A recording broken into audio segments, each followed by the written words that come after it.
Hello, everyone. Tonight we're plunging into the creaky, candlelit world of medieval bedrooms, where snores compete with church bells, and where folks believe that sleeping alone was just asking for a ghost to show up and start rearranging your furniture. Yes, we're talking about weird sleep habits of medieval people and more. So, before we crawl beneath the moth-eaten covers of history, take a second to actually look around. Are you surrounded by soft pillows? Or is your mattress secretly stuffed with straw? Just imagine this. It's a chilly night in York, rain tapping like 1,000 drummers on the thatch, and your neighbor is arguing with his pig about who gets the warmest corner. You're not dreaming this was everyday bedtime drama for our medieval ancestors, who could out-weird even the most sleep-deprived college roommate. If you're tuning in from Seoul at 3 a.m., Espoo or Casablanca as the city blinks awake, let me know in the comments. I always picture someone in faraway places, half awake, scrolling and wondering if monks really did invent the midnight snack. Don't forget to like and subscribe if these odd corners of history tickle your curiosity and seriously. You don't want to miss my next ramble about why Vikings slept in shifts. Turn down the lamps, find the softest corner, maybe give your blanket a suspicious sniff. And let's wander together through the foggy byways of medieval sleep. Who knows by dawn? You might never look at your own bed the same way again. You duck your head beneath a low, groaning beam, clutching a stub of tallow candle in one hand and a blanket that smells suspiciously of wet dog in the other. Don't worry, it's not haunted. Just a side effect of the laundry schedule in this century. It's the sort of night when every noise in the village carries straight through the thatch a fox yipping in the lane, the far-off jangle of someone's goats coming home late, and, every now and then, the clatter of a chamber pot being emptied with questionable aim out the nearest window. You're not in your cozy, soundproof apartment anymore, friend. Welcome to the medieval nighttime, a place with just enough mystery to make even the bravest knight look twice under the bed. You feel your way to the mattress if you're lucky enough to have one otherwise. It's the family straw tick on the floor, which is, honestly, not so bad if you can ignore the fact that everyone else in your house is already snoring in close formation. The candle guttered a few minutes ago, but its greasy scent still lingers, mixing with wood smoke, unwashed feet, and a faint whiff of last week's cabbage soup. You wonder briefly if that's why medieval people were so big on incense and prayers, anything to cut through the miasma of eau de paysan. Here, night isn't a curtain that drops neatly after dinner, but something thicker, wilder, a patchwork of hours stitched together by superstition and the occasional accidental nap. There's no streetlight outside, no comforting hum of traffic or refrigerator. Instead, darkness presses in from all sides, alive with the kind of sounds that make you rethink every ghost story you've ever heard. You try not to look too closely at the shadows. After all, the stories about goblins and night hags didn't just come from nowhere, somewhere to your left. A mouse is making a heroic attempt at stealing your only piece of cheese, while above your head. The wind groans like a lovesick friar. The candle's out now, but your eyes have begun to adjust.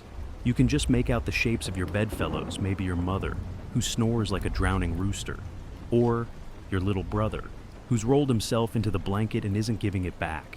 Back in the day, people didn't worry too much about 8 hours of solid, unbroken rest.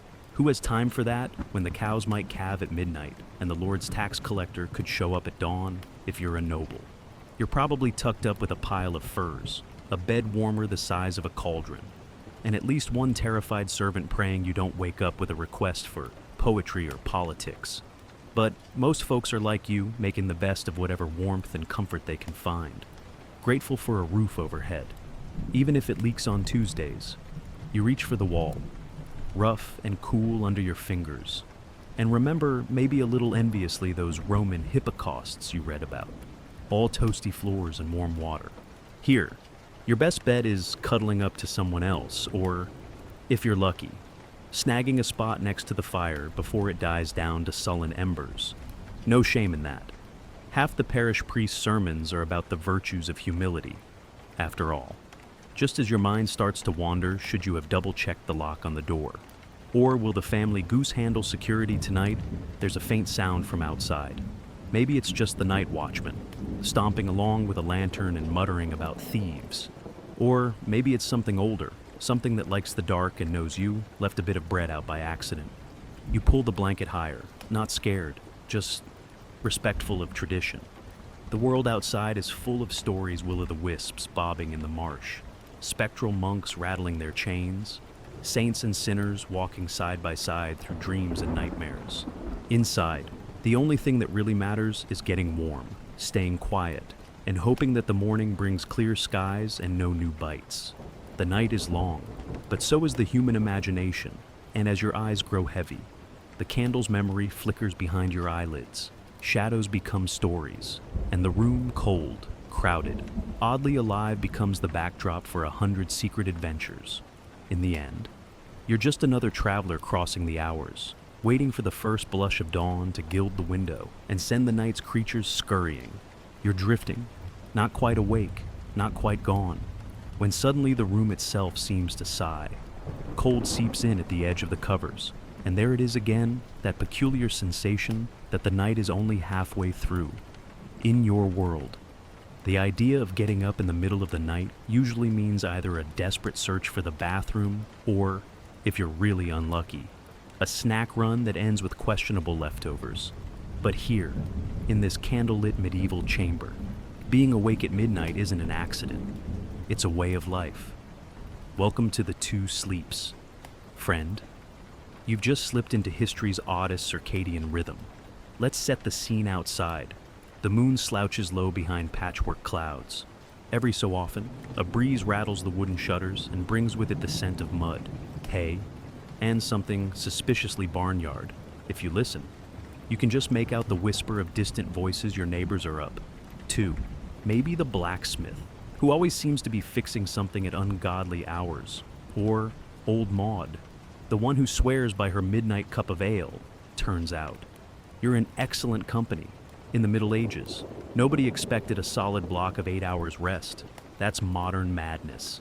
Instead, most people live their nights in 2 acts. The first sleep arrives not long after sunset. The day's labor is done, the hearth's heat fading, and the entire household family, servants, chickens if they're lucky, collapses into beds, pallets, haystacks, or whatever softish surface is available. Your first sleep is deep and heavy, like dropping a stone into a well. Maybe it's the physical exhaustion. Maybe it's the darkness that seems to press down like a second blanket. But you're out cold, and then just as suddenly you wake. Here's where the magic and the weirdness truly begins. The watch, as it was sometimes called, is that strange interlude between first and second sleep. It might be midnight, or an hour past, but the village stirs, candles are kindled, fires stoked. A handful of bold souls slip outside to relieve themselves or to listen to the night air. You hear its soft footsteps on the floorboards, the squeak of the front door, a muffled voice in the hallway. Nobody's alarmed. This is how things are done. Some folks pray, kneeling by the bed in the chilly gloom, mumbling through a rosary or reciting verses from memory.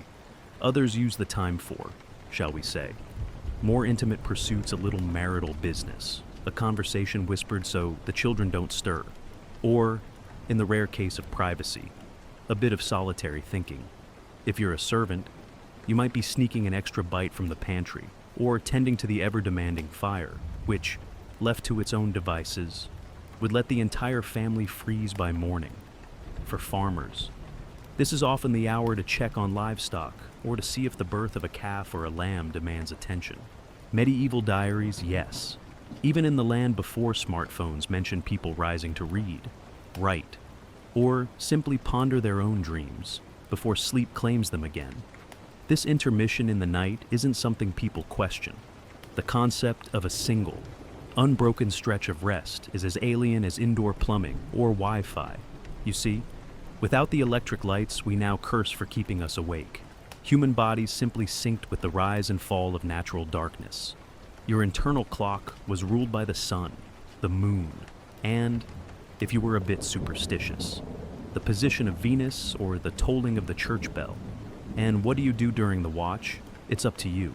Some families gather around the embers to share stories, or to plan for the next day's labor. You might sit by the window, shivering, watching for the faintest hint of dawn on the horizon. There are letters to write, socks to mend, secrets to whisper. In villages, a few bold souls head out into the street, sometimes to pay a quick call on the neighbors, sometimes just to see who else is wandering the night. Imagine the gossip. Did you hear William was seen outside at midnight, clutching a pie? What could it mean medieval life come for the history? Stay for the mysterious midnight pie heists. Even the church gets in on the action. Monks, nuns, and the deeply devout all mark this midnight pause with prayer. Matins, the dark hour service, summon sleepy bodies from cold cots into chilly chapels, where chanting floats up to the rafters like mist.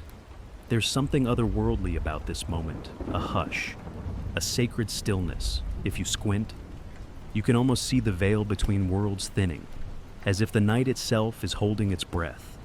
Of course, not everyone enjoys this system. The newly arrived city dweller, used to the thrum of commerce and packed taverns, may find the country's silence and the midnight interruptions unnerving. You lie there, mind racing, wondering if that creak was just the house settling, or something altogether less explainable. There are always tales. After all, the night is when spirits walk, when omens whisper through the keyholes, when witches are said to gather and plot beneath the pale moonlight. It's enough to make you clutch your blanket tighter and hope your second sleep comes quickly. And yet, as odd as it seems, there's a comfort in this rhythm. The watch is a time to breathe, to let thoughts settle, to patch up quarrels or finish unfinished prayers. Sometimes, the best advice comes to you in that dark hour, when the world is soft and the only thing you can hear is the slow, steady tick of your own heart. It's a pause that modern life, with its relentless rush, can barely imagine. Eventually, the house settles again. Candles are snuffed, shutters latched, and one by one, people drift back into their beds. The second sleep is lighter, more restless maybe, the dreams are stranger, or maybe it's just the anticipation of dawn lurking somewhere on the horizon. Either way, you'll wake with the rest of the world as the first cock crows and the day's chores come thundering back into your mind. So, if you ever find yourself wide awake at 2 a.m., staring at the ceiling and wondering if you've gone mad, take comfort. You're not alone. For centuries, the night belonged to the watchers, the wanderers, and the wise. The space between sleeps was a world unto itself, as full of possibility as it was of silence. Let the hush linger. The night isn't over.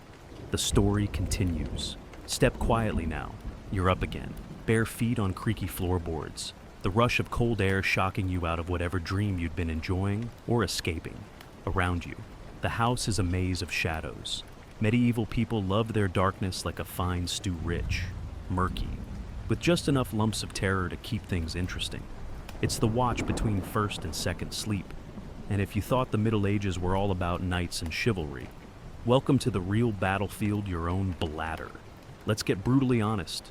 The first urgent reason people left their beds in the middle of the night, it wasn't for romance or profound prayer. No, it was the universal call of nature.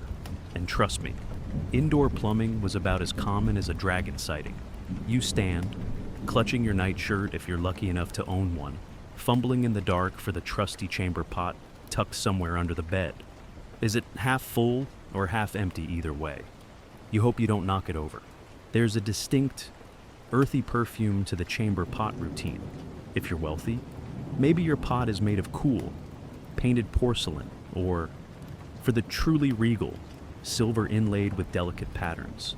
For everyone else, it's plain clay or wood, and it gets the job done barely. You hover, squinting in the gloom, hoping nobody barges in. Modesty, after all, is a luxury.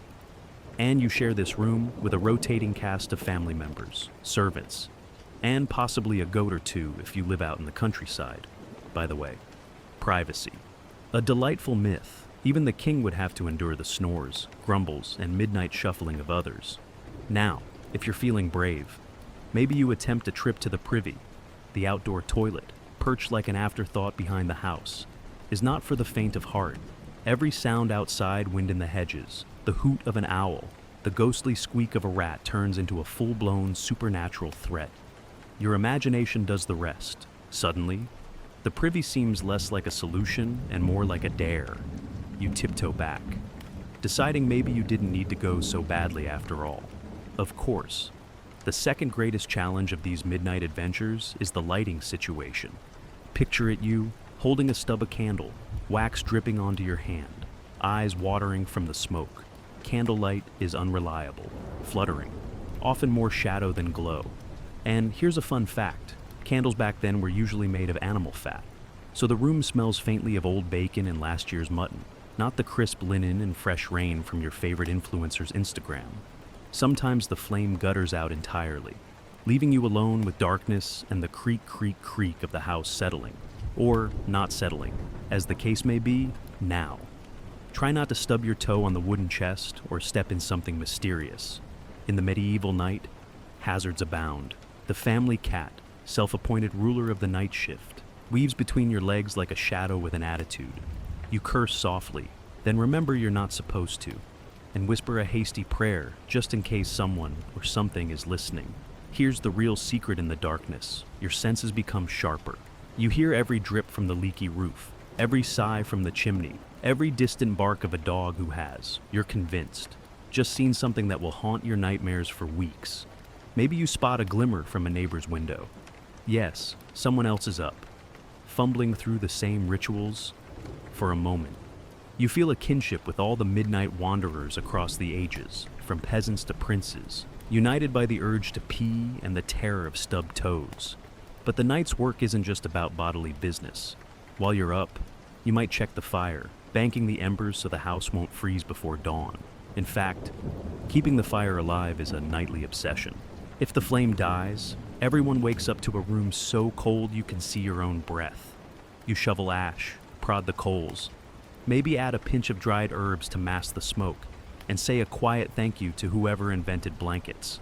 Sometimes, if you're a parent, you use this time to check on your children. Are they still breathing? Are they sharing the covers? Or did someone steal all the warmth again? You pull the blankets up, adjust a tiny cap, and marvel at how peaceful they look when asleep, knowing full well they'll be miniature tyrants by sunrise. It's a tender, silent ritual passed down through centuries, the touch of a hand, a quick kiss, a whispered hope that the morning brings no fever, no bad dreams. Meanwhile, outside, the rest of the village performs its own midnight ballet. The baker might already be kneading dough, sending flour dust swirling into the lantern-lit air. The watchman, half asleep, rattles his keys and tries not to startle himself with his own shadow. The local priest might be up, praying by candlelight, or scribbling a line or two into his ledger. Nothing salacious, just the usual complaints about his flock and the ever-present mice in the chapel. And let's not forget the less savory characters, the thieves, the night revelers, the itinerant fortune tellers who operate strictly between dusk and dawn. There's always someone sneaking through the alleys, hoping not to be noticed. The medieval night is a crossroads for secrets, gossip, and a few ill-advised plans. If walls could talk, they'd probably ask for hazard pay. So, there you are, a tiny flicker in the vast, breathing darkness, performing your part in the ancient drama of midnight chores. Chamber pots emptied, fires stoked, children checked. You finally slink back to bed. Maybe you scribble a thought in your diary if you can write, if you have ink, if you dare to commit your nighttime fears to paper. Or maybe you just sigh, pull the covers tight, and pray the goat won't try to share your pillow again. This is the true heartbeat of medieval night, not just the hush, but the rustle, the scrape, the whispered grumble of chores done by moonlight. You settle in, feeling the chill of the night fade from your skin. The house creaks, the wind sighs, and somewhere, far off, a rooster contemplates whether to start the day early. Don't worry, he won't, not yet. A breath, a hush, and then quiet. The shadows deepen. You drift again, settle back in the straw-filled mattress, if you can call it that, a lumpy sack of questionable softness, with the faint but persistent scent of sheep, hay, and someone else's bad dream. The house is still, well, not quite the world. You quickly realize, does not believe in silence, not in medieval Europe, not ever. Listen. You hear it? That first. Unmistakable snort, grandfather, in the next pallet, launching into the overture of his nightly snoring symphony. He starts gently, like a farmhand whittling wood, but soon it's a full-throated sawmill, rhythmically vibrating the beams. The baby whimpers, someone groans, and 2 beds away. Your older cousin sleep mumbles what could be a prayer, or possibly the plot for tomorrow's gossip. You wonder if this is what the monks meant by the music of the spheres. If so, the spheres need tuning, but the true stars of the night are the sleepwalkers and talkers, nocturnal entertainment, medieval style. The neighbor's boy, reputedly gifted with visions, has already shuffled through the cottage twice, one eye open, one eye apparently conversing with Saint Michael. He pauses, mutters, "Don't eat the turnips," and disappears into the darkness, leaving only confusion and a whiff of cabbage. If you think you're immune to family weirdness, just wait until Cousin Joan starts singing in her sleep, something about lost sheep and the miller's wife, while the rest of the household clings to what little shut-eye remains. For every medieval villager, the night is not so much restful as crowded. Family, farm hands, servants sometimes a stranger or two, passing through and offered the hayloft for a few coins and a promise not to snore louder than the dog. You nestle close to your kin, sharing warmth and the faint hope that nobody has lice tonight. Personal space is a fantasy, blankets are currency, and the winner is whoever can hold onto them until sunrise. Outside, the barnyard creatures take up the chorus. The cow, content with her midnight cud, huffs and shifts her bulk with the delicate grace of a barge. Chickens, easily startled by the world, squabble in their roost. The family dog, self-appointed guardian of the universe, barks at something invisible, maybe a fox, maybe a shadow, maybe just the profound existential angst of being a dog in the 1374. If you're lucky, there's a lull, broken only by the soft shuffling of mice running a marathon in the pantry. You close your eyes, or try to. The house breathes and groans with its own peculiar language, timbers swelling and settling. Thatch whispering secrets to the wind. Somewhere in the rafters, something scurries. You decide not to think about it. Remember, what you don't see can't bite you, at least until tomorrow. Somewhere between these interruptions, something magical happens. You find yourself hovering in the soft gray mist between worlds, the place of dreams, prophecies, and the occasional hallucinated angel. In the medieval mind, the night is a portal, not just to rest, but to revelation. Dreams are more than fleeting images. They're messages, warnings, sometimes even lottery tickets for the desperate. The villagers share their dreams by firelight, sifting for omens like miners panning for gold. A dream of water. You might travel soon. Dream of bread. Good harvest ahead. Dream of the local abbot doing a jig in a chicken suit. You keep that one to yourself. Waking and sleeping blur together. You may rise in the first sleep, shuffle to the fire, whisper a few lines of psalm or gossip with whoever else is awake. Then, after an hour or two, back to bed for second sleep. The sequel nobody asked for, but everybody needs. In this in-between time, there's a sense of possibility, of vulnerability, of old stories being told and retold. Grandmother might spin a yarn about elves dancing in the fields, or warn you again not to whistle after dark, lest the spirits mistake your tune for an invitation. Some nights, a thunderstorm rolls in. The rain drums a steady rhythm on the roof, thunder shaking the windows. You clutch the edge of your blanket and recite a prayer, hoping the local saints are clocked in for the night shift. Lightning flickers, illuminating the sleeping faces around you, peaceful, troubled, drooling. For one instant, the world feels ancient, eternal, and ever so slightly damp. And then, back to the real soundtrack, a duet of snores, a chorus of muttered dreams. The odd crash as the cat attempts to wage war on a stack of pots in the kitchen. You sigh, give up, and try counting sheep, actual sheep, whose muffled bleats drift in from the barn, reminders that some creatures have it even worse. Here's the punchline. Medieval people didn't expect to be well rested. The idea of a silent, peaceful night was as mythical as dragons with good table manners. They accepted the chaos, the jostling, The noise, the interruptions, sleep, for them, was a communal, imperfect, slightly slapstick experience. And as you drift or are dragged back towards sleep, you realize something: you're not just sharing a bed or a room, but a moment with every restless dreamer in history, from peasants to princes, united by the nightly struggle for just a little peace. Finally, as the darkest hours begin to soften, the chorus of the medieval night slowly, reluctantly, winds down. The snoring fades, the sleepwalkers settle. Someone lets out one last heroic snort, as if signaling the end of the world's most eccentric orchestra. You exhale, wrap yourself tighter in your blanket, and let the last sounds of the night carry you toward morning. A hush, a breath, and for a moment, quiet. The rooster, of course, is just waiting for his solo. But not yet. Not yet.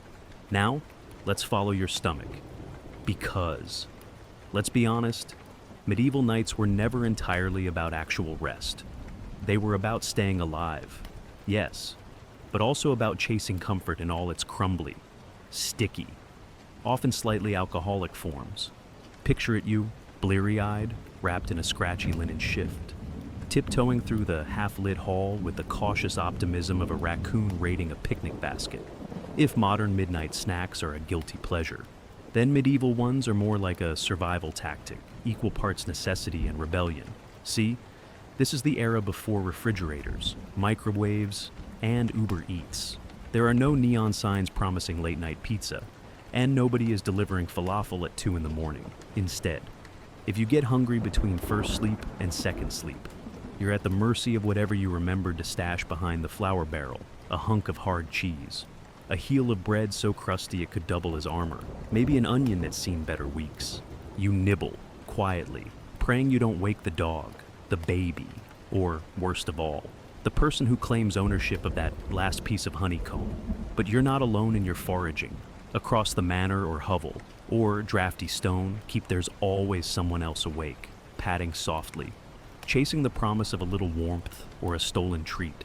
Sometimes it's the cook herself, setting dough for tomorrow's bread by the hearth, humming a tune that may or may not be a charm against burned crusts. Sometimes it's the night watchman, sampling the ale to ensure it hasn't gone off. It hasn't. He samples again, just to be sure. In castles, a wandering page or a scribe with a midnight craving for inspiration might sneak a cup of spiced wine, pretending he's working, though really he's just procrastinating on that letter to his aunt. Let's talk about those late-night drinks. Medieval people loved their posse to sort of proto-hot chocolate minus the chocolate, plus an alarming amount of curdled milk and whatever liquor was on hand. It's like warm eggnog.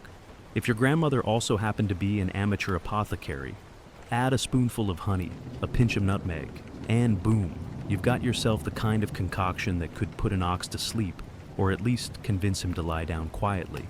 For the wealthy, mulled wine with cinnamon and cloves wafted through the chambers. For the not-so-wealthy, watered-down beer did the trick.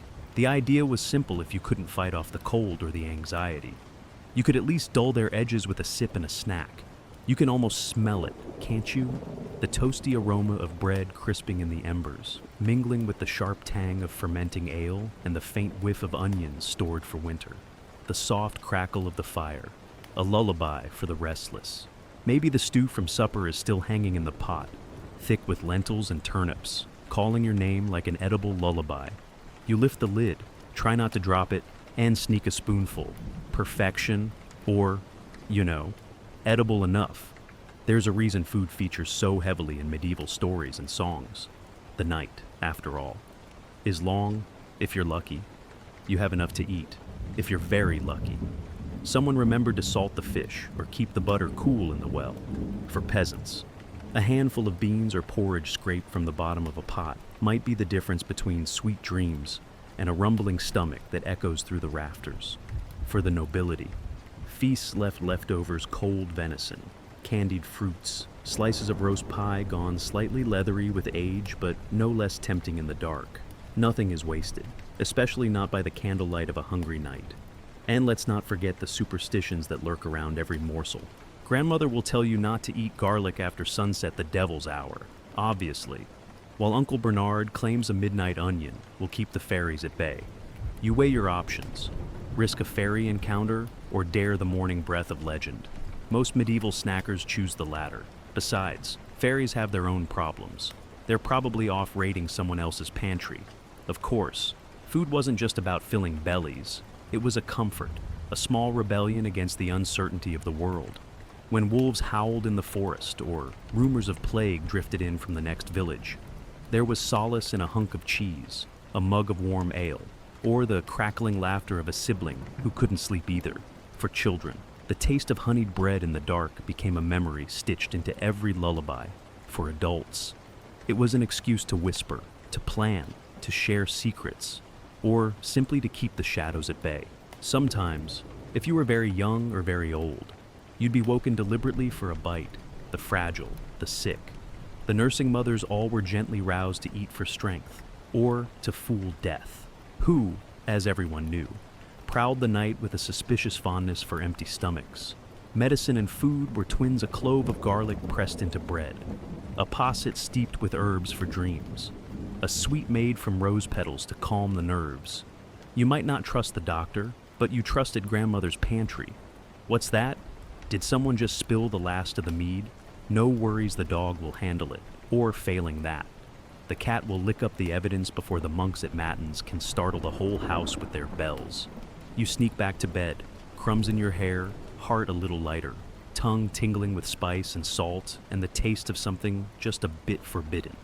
So, here, in the deep medieval night, the kitchen is never truly dark. There's always a glow, always a promise of comfort, even if it's just the faint, lingering scent of onions and old cheese.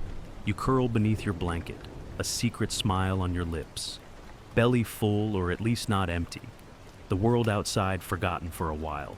Soon, the cock will crow, but for now, the house sighs, the fire flickers low, and you drift, sated and half-dreaming, into whatever comes next. You think you've settled in for the night. The belly is at peace at least until that onion makes itself known. The fire has become a quiet bed of glowing embers, and you've mummified yourself under wool and linen with the expertise of a professional burrito roller. The world should finally hush. Right. Well, think again. Because in a medieval house, the night isn't a velvet curtain that falls with gentle silence. Oh no, it's a chaotic tapestry of groans, giggles, whispers, wheezes, mysterious creaks, and at least one sound that makes you ask, did a chicken just sneeze, or was that grandfather first? The obvious. Walls are more suggestion than fact. Half the time. What passes for a wall is just wattle and daub. Imagine a basket weave of sticks caked with mud, about as soundproof as a strainer full of eels. Private rooms. Please, if you're well off. You get a chamber with a door that closes but never quite latches. Maybe a faded tapestry to keep the wind out and some privacy in. For everyone else, it's one big sleepover: parents, children, servants, dogs, chickens, and that cousin who's visiting just until the harvest, so until spring. If he's clever, you lie there, eyes half shut, and the orchestra begins. There's the dog snoring loudly, as if auditioning for a one-dog band. Someone else is talking in their sleep. Maybe it's your little brother, dreaming of turnip pies and muttering about imaginary thieves. The piglet, yes. There's a piglet has wormed its way into the straw by your feet, grunting contentedly. Then, just as you start to float away on a tide of tiredness, someone somewhere lets out a monumental belch courtesy of last night's cabbage stew. You judge, but you're too busy hoping it doesn't set off a chain reaction. Let's talk smells. Modern folks love to imagine the medieval world as one endless cloud of filth. And sure, sometimes it's pungent, but you also catch surprising moments of sweetness, the cool herbal tang of rushes scattered on the floor, the distant perfume of lavender stuffed into pillows to discourage lice, the smoky comfort of last year's applewood logs, and the occasional, frequent whiff of feet that could knock a grown monk off his sandals. Somewhere in the darkness, someone is clutching a sprig of rosemary to their nose, swearing by all the saints it will keep the evil humors away. You're not convinced, but at least it masks the goat. Ah, and here come the ghosts. don't look at me like that. You know every village has its stories. The wind moans through the thatch, and suddenly everyone is wide awake, remembering tales of the White Lady, the Black Dog, the faceless monk who appears only to those who forgot to pay their tithes. Grandma crosses herself and mutters a charm. Uncle Bernard insists he saw a witch in the garden last Michaelmas, and the baby starts to wail as if he's seen something you definitely don't want to meet at midnight. For a brief, breathless moment, nobody breathes. Then the fire pops and everyone laughs too loud, too forced. But relief is a medicine of its own. Outside, the noises never stop. Owls call, foxes bark. Someone's rooster gets confused and crows at the moon. In the manor house, servants pad softly through the halls, carrying chamber pots or checking windows. On the farm, the barn cat yowls for reasons only cats understand, probably revenge. If you're a city dweller, the sounds are stranger. Still bells marking the hour, dogs fighting in the alleys, someone playing a flute badly, a cart rattling by with a wheel that's about to surrender to the cobblestones. And then, of course, the night soil men, trundling their barrels of yesterday's news out of the city, singing rude songs and hoping nobody recognizes them in the dark. Sometimes, if you're lucky, you catch the rare hush moments when the wind dies, the embers settle, and even the mice stop squabbling over the crumbs. You hear your own heartbeat, the small creak of the roof, the contented sigh of someone you love sleeping close by. That's when the strangeness of medieval life becomes almost tender. You realize that, for all the noise and the chaos, for all the smells and the spectral anxieties, you're part of a world that never quite lets you feel alone, and yet, there are those who relish the night, the dreamers, the storytellers, the old woman who swears she talks to the moon, the shepherd who whistles to his sheep from the doorway, the child who presses her nose to the window, certain she'll spot a fairy with a lantern among the dew-soaked nettles. Night, in these hours, isn't just for sleeping, it's for secrets, for hopes too fragile to speak aloud in the busy light of day. It's for prayers whispered into the darkness, sometimes to God, sometimes to anything that might be listening. But mostly, the night is alive, even when you wish it would pipe down. And when the first hint of gray glimmers at the edges of the world, when the birds begin their shrill, chaotic celebration. You know you've survived another wild, weird medieval night. Maybe you didn't see a ghost, or maybe you did. And you'll tell everyone tomorrow. Maybe you slept, or maybe you didn't. But either way, you're part of the chorus. And as the light swells and the world reawakens, you close your eyes for just a moment longer, clutching your bit of rosemary, and think, well, at least the chickens stop sneezing. You shift beneath your scratchy woolen blanket, okay? More like a patchwork of every old tunic ever retired in this house. And suddenly, you realize that the medieval night is a communal sport. You're not alone, far from it. No one really gets a private bedroom, unless, of course, you're a high-ranking lord or perhaps a bishop. And even then, don't count on it. For everyone else, it's a group project in survival, warmth, and, occasionally, not being kicked in the shins by your cousin at 3 a.m. Let's set the scene. You, two siblings, an uncle visiting from the next village over whose stories always seem more terrifying at midnight, the baby who refuses to sleep anywhere except draped over someone's ribs, and perhaps a maidservant or two, all layered like the world's strangest lasagna in the winter. There's no better insulation than sheer human density, personal space, not a concept anyone's invented yet. The more the merrier, and by merry I mean at least half the room is grumbling about elbows. Don't forget the pets.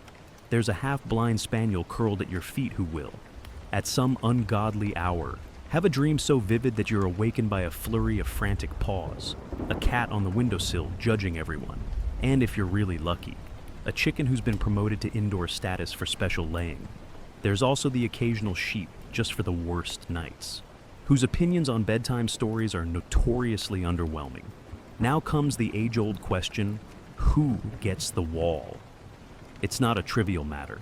In most houses, the wall side of the bed is prime real estate. It's warmer insulated from drafts that sneak through the shutters like icy fingers, and, crucially, it's safer. Superstition says evil spirits enter from the door, never the wall. So naturally, you'll see siblings jostling for the holy side with the cunning of chess grandmasters.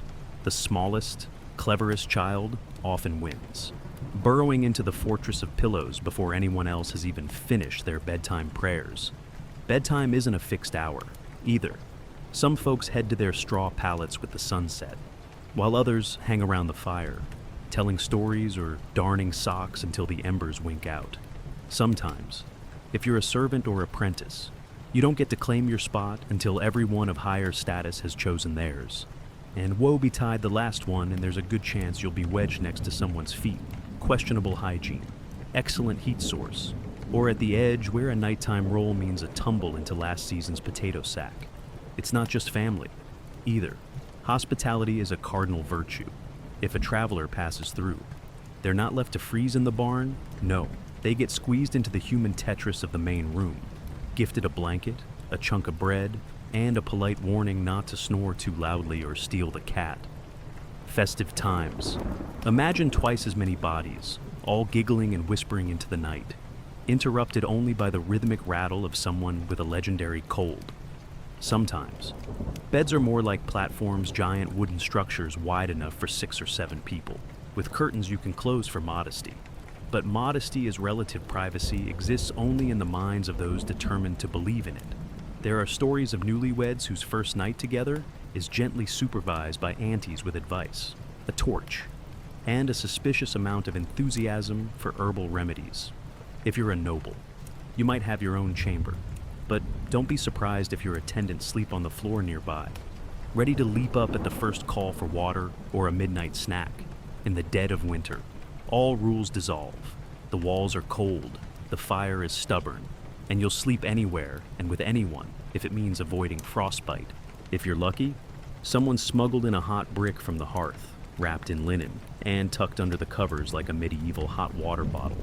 If not, well, there's always the sheep. Let's not forget those brave souls sentenced to the trundle bed, or the bed of rushes near the hearth. On one hand, you're close to the heat. On the other, every time someone visits the chamber pot, conveniently stationed next to your head, you're drafted as the unofficial night watch. There's no dignity in this, but there is camaraderie, the laughter that bubbles up at midnight when a mouse scurries across someone's toes, or when Uncle Bernard tells a joke so off-color it would make the local priest blush.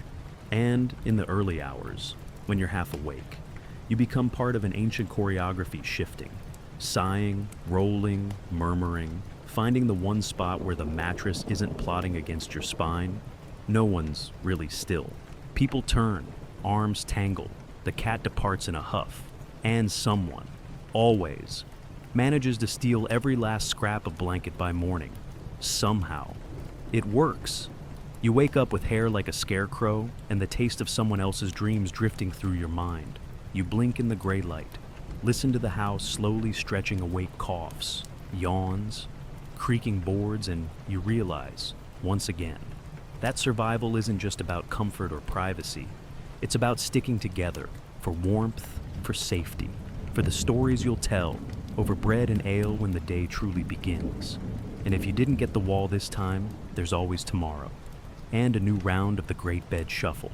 You think you know darkness, but you've never known the deep, sticky velvet of a medieval midnight. Picture this: the fire has retreated to a sulking orange glow. The house is blanketed in hush, and outside, the only movement is a fox considering whether the henhouse defenses look lazy tonight. Yet even here, in what feels like absolute stillness, sleep in the Middle Ages wasn't a single, unbroken journey. It was a relay race complete with intermission. You start with first sleep. The term sounds charming, like an invitation to a children's story. But for most people, it was a biological reality as familiar as breakfast or complaining about taxes.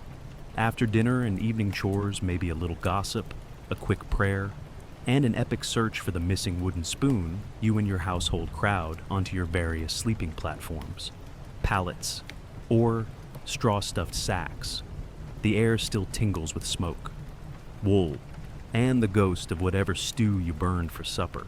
And then down you go, into the thickest sleep you'll get all night, surrounded by the warmth and the gentle cacophony of snores, baby sighs, and the intermittent yelp of someone dreaming about falling off a cart for 2 or 3 hours. It's blissful unless you draw the short straw and end up next to Grandpa and his legendary night flatulence, in which case you're learning the true meaning of endurance. But here's where things get weird. After a while, you wake up not because of insomnia, but because that's just how nights work. First sleep is over. It's called the watch in some places, Dorvale in others, and it's when people slide into that strange, drowsy in-between. Not quite night and not yet morning. Candlelight flickers on faces. The moon slithers through the shutter cracks, illuminating a house full of people who should, by modern standards, be dead to the world, but who are instead quietly alive in this blue hour. What do? Anything you want, within reason. Some people reach for their prayer beads and mutter psalms, half awake, hoping for forgiveness for that little accidentally borrowed neighbor's chicken last week. Others make use of the time to stoke the fire, check on the animals, and ensure the cow isn't planning another midnight escape. Or, let's be honest, visit the chamber pot with the awkward stealth of a burglar. It's also prime time for the kind of conversations you'll never have by daylight whispered confessions, half jokes, plans for tomorrow's market run, or a softly sung lullaby to the baby who just won't stay asleep unless you're telling them about St. George and the dragon for the 50th time. Sometimes, the watch becomes more interesting. Medieval texts, medical guides, and even church sermons mention this second phase of the night as a time when spouses might renew marital harmony. After all, if you're both awake and there's nothing to do but wait for second sleep, why not take advantage of the privacy such as it is? Good luck with the in-laws snoring 2 feet away. There are even 15th century advice columns that recommend this window as the ideal hour for conception, evidently. Medieval people and their doctors believed nighttime was more potent than a handful of fertility herbs and a priestly blessing combined. But the best part, no one seems especially anxious about being awake. No one's fretting about their circadian rhythm or their 8 hours of uninterrupted rest. They know on a level deeper than science that the night has its own rhythm, and that waking up is part of the dance, a natural pause between acts. You don't just lie there counting cracks in the ceiling, either. Many folks use the time for work, spinning, mending, darning socks with such sleepy patience that you wonder if this is how socks learn to have holes in the first place. Monks copy outlines of scripture by the light of an oil lamp, their script growing wobblier as the hours pass. Some brave or hungry souls might sneak down to the larder for a nibble of leftover bread, risking the wrath of the house matriarch, because even in the darkness, the rules of bread distribution are carved in stone. Eventually, you drift back into second sleep, the encore that carries you through until the first rooster crows and the world reboots in a chorus of barnyard opinions. This sleep is lighter, sprinkled with dreams of flying, falling, or in a twist that would make Freud cackle running away from whatever task you left unfinished the day before. Sometimes, you're awakened for real. A neighbor's house catches fire, wolves howl too close for comfort, or the church bells toll, calling the town to some crisis or celebration. Or maybe the baby's teething. Again, no problem, everyone's used to the unpredictable. Sleep is a resource, like firewood or bread. You take it where you can, when you can, in whatever strange shapes it offers. By dawn, the entire episode is over, and as you stumble into the chilly new day, you barely remember the gentle chaos of the night, the whispered jokes, the half-remembered dreams, the breadcrumbs under your pillow, but your body remembers, in the soft, hazy contentment that only comes from a night spent divided between slumber and waking. In the company of others, this is the strange magic of medieval nights, a time when the world breathes in, pauses, and then breathes out again. You're never quite alone in the dark, and the darkness, you discover, is never as empty as you think. You roll over, sigh, and for one shimmering moment, you listen to the world holding its breath, suspended between two halves of sleep. So here you are, nestled deep beneath a blanket that's only marginally less itchy than the straw ticking beneath you, staring into the darkness and trying to ignore the fact that your cousin just farted loudly in his sleep. The fire is out. The embers look like sullen red eyes. Every shadow in the rafters could be a mouse, a bat, or if your grandmother is to be believed, something much, much worse. Because the medieval night, it's not just about getting rest, it's a battle zone for the soul. A place where every superstition your family ever handed down comes crawling out with a chill. If you've ever had a nightmare and blamed it on bad cheese, congratulations, you're already halfway to understanding medieval psychology. First, let's get one thing straight. People in the Middle Ages were obsessed with what happened while you slept. They believed that nighttime was when the boundaries between worlds grew thin. Sure, your aunt might snore like a sheep with a head cold, but that's not what keeps you up. It's the fear that spirits, witches, or those dreaded nightmares as in, evil spirits that sit on your chest might creep in. So, what's your first line of defense prayer? Obviously, you mumble your Pater Noster or Ave Maria, hoping it sticks like holy duct tape to the walls. If you're extra nervous, you might whisper a charm your mother taught you, mixing Latin, a dash of local dialect, and some desperate bargaining. God, keep all demons out, especially the ones that smell like burnt onions. You check under your bedwell, your pile of straw for signs of toads, lizards, or strange marks, just in case. Superstition says a witch might leave a curse where you sleep, and the only thing worse than a bedbug is a magical hex that makes you wake up with donkey ears. Then comes the garlic. Yes, garlic. Forget vampires long before Bram Stoker. Peasants strung up garlic above their beds, tucked cloves in their shirts, and even rubbed slices on windowsills. The smell alone could drive off most things with a nose, but they believed it repelled spirits, sickness, and snoopy neighbors. If garlic was good enough to keep the plague at bay, surely it could shoo away a bad dream. Some folks went further. Charms carved into wood or written on scraps of parchment were hung by the bed or tucked into pillows. You might even keep a saint's relic real or suspiciously fake close at hand, because everyone knows St. Christopher is good at blocking evil, even if he was probably just someone's uncle with a nice beard. Parents invented stories to keep children in bed and, honestly, to keep them quiet. If you leave your blanket off, the night hag will come and pinch your toes, warns a mother, conveniently ignoring that the real danger is freezing your toes off.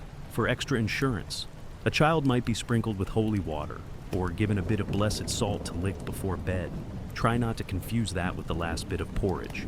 But the nightmare was a genuine terror.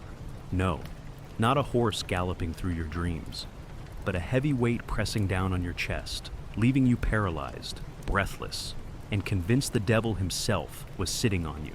Today we call it sleep paralysis.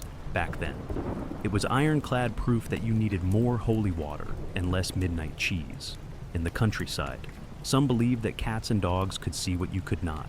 You might watch the family cat closely as you settled in. If she stared at the corner and hissed, well, you'd probably sleep with one eye open, clutching your rosary and praying that the evil eye passed your house by. But if she curled up peacefully, you could trust the spirits had found somewhere else to haunt. Not all protection was spiritual, though some was gloriously practical. Heavy curtains, if you could afford them, kept out both cold drafts and wandering spirits. Windows were shuttered, not just against rain, but against witches who might fly in on broomsticks. According to your neighbor who swears he saw something once after too much ale, doorways were sometimes sealed at night with a cross traced in chalk, a little magic, a little muscle memory. And then there were potions and drafts, brewed from herbs said to ward off nightmares, lavender for peace, mugwort for protection, rosemary for courage. A cup of hot mead or a sleep potion spiced with nutmeg might help you drift off, assuming you weren't too busy wondering if you'd accidentally poisoned yourself. But what if you still woke up terrified, sweating, convinced you'd seen something lurking in the gloom? Well, you'd reach for the one thing more powerful than any charm, a story. The best defense against the unknown was to share it with someone else. You'd nudge your brother awake, tell him about the shadow with red eyes, and together, you'd whisper tales until the fear faded or until your mother threatened to dump a bucket of water on your heads if you didn't settle down. And so, the night passed. A patchwork of prayers, garlic, restless cats, and whispered stories, all stitched together by the very human urge to make sense of darkness. By the time the first rooster crowed, you'd either survived another round with the supernatural, or you'd come up with a story worth telling at breakfast. In the world of medieval sleep, nightmares were never just private. They were community events, warnings and lessons, part of a tapestry where fear and laughter were stitched side by side. So you roll over, clutch your lucky clove of garlic, and close your eyes again, knowing that the real magic isn't just in the charms, but in the stories that keep you company until morning. You're tired. You've trudged all day through muddy lanes, fixed the thatch, shooed the geese, and dodged at least one argument about the cost of onions. Now, finally, you're ready for bed, but privacy.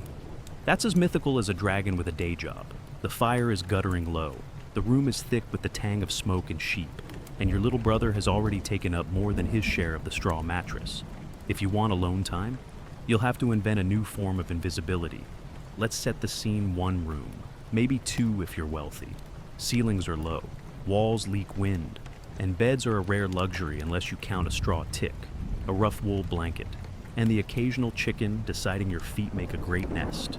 You shuffle in with the rest of the family, and here's the first rule of medieval sleeping: everyone piles in together, and nobody complains. Much. Fathers, mothers, children, visiting cousins. The odd hired hand, sometimes even the merchant who got stuck in the rain and is now sleeping by the fire, snoring like a tuba in a brass band. Children are tucked in wherever they'll fit, one between their parents like a squirming loaf of bread, another pressed up against the dog, who may or may not have better hygiene than the average sibling.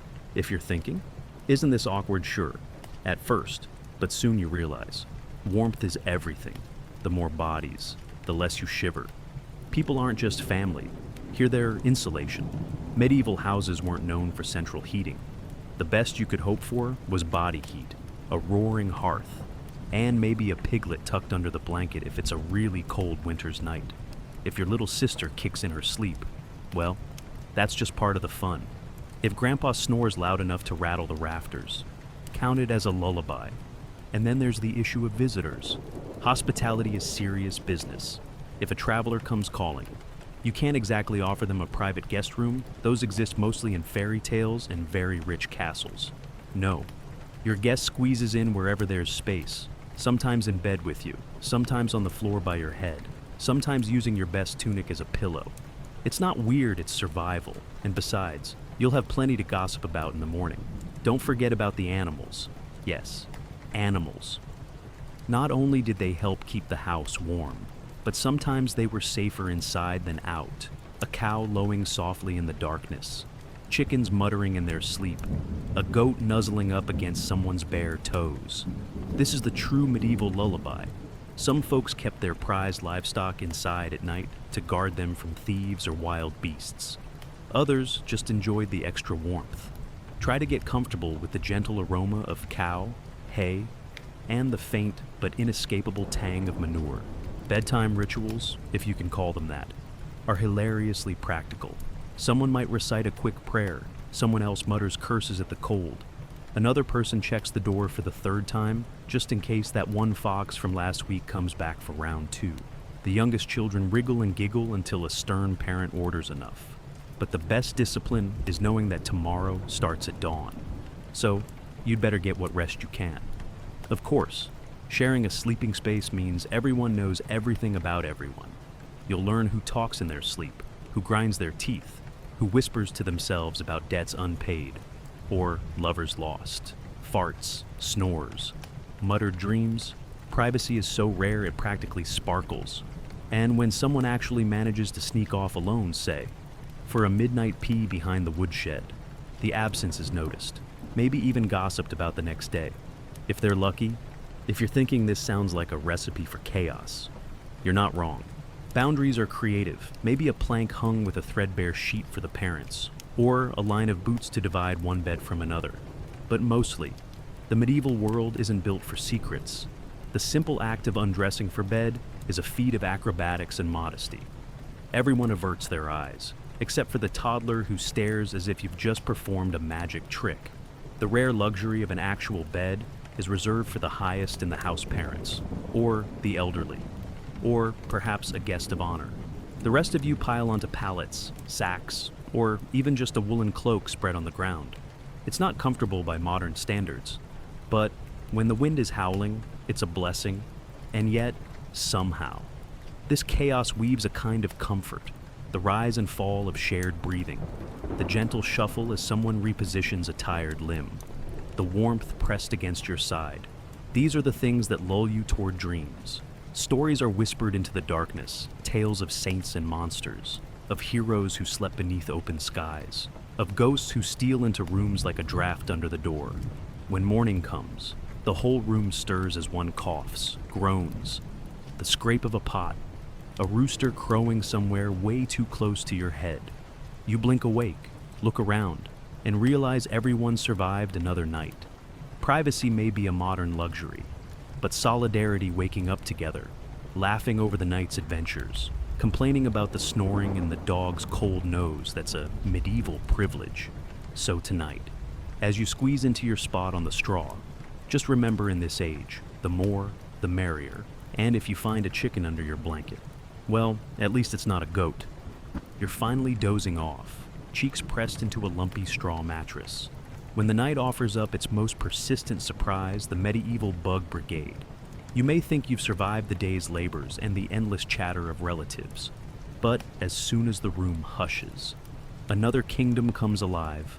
Lice, fleas, bedbugs, mites. They are the true veterans of European civilization, the only guests who never miss a family gathering. You scratch, quietly at first. Then, with increasing desperation, the person beside you is doing the same. The dog is scratching too, and so is the chicken. And now you're wondering, does anyone sleep through this? The answer, only the truly exhausted or the nobly delusional. And yes, the nobles have it too. If you dream of royal beds as sanctuaries of comfort, think again. A feather mattress is just a 5-star buffet for parasites. Let's talk lice. The democracy makers of medieval times. Rich or poor, pious or pagan, you're hosting a tiny carnival on your scalp. These little beasts don't care about your social status. They want your warmth, and maybe a little taste of your dignity. Medieval folks were so used to lice that picking them out became a social ritual. Parents check their kids' heads in the morning light. Lovers groom each other while chatting by the fire. Even monks pause mid-prayer to wage war against the invaders in their tonsures. Think of it as medieval ASMR, complete with the faint snap of lice between fingernails. Combs carved from wood, horn, or bone are prized possessions, carried everywhere like talismans. The best are double-sided, with fine teeth perfect for scraping the tiniest nits from hair and beard. You'd better keep yours close, because to lose a lice comb is like losing your phone charger on a camping trip panic. Blame, and eventual surrender to the wild. Now, fleas. These are the acrobats of the bug world. You hear them before you see them, little plinks in the straw, tiny jumps on your ankles, sudden itches in places you wish you could forget. They ride into your house on the backs of rats, dogs, or the family goat. And once inside, they settle in like relatives who never leave. Some medieval towns actually had flea markets, no, not the modern kind, but gatherings where people traded secondhand clothes and, inevitably, secondhand pests. If you leave with more bites than bargains. Well, that's the price of shopping in the good old days. Bedbugs complete the trilogy, lurking in the cracks of your bed frame or the seams of your straw mattress. They emerge after dark, drawn by the heat of so many sleeping bodies huddled together. The bites, well, you'll know them in the morning, little red welts, itchy as sin, and impossible to ignore when you're trying to greet the day with anything resembling optimism. Was there pest control? Absolutely, if you count wishful thinking, herbs, and ritual cursing. Some people sprinkle dried mint, wormwood, or lavender in their bedding, hoping to repel the invaders.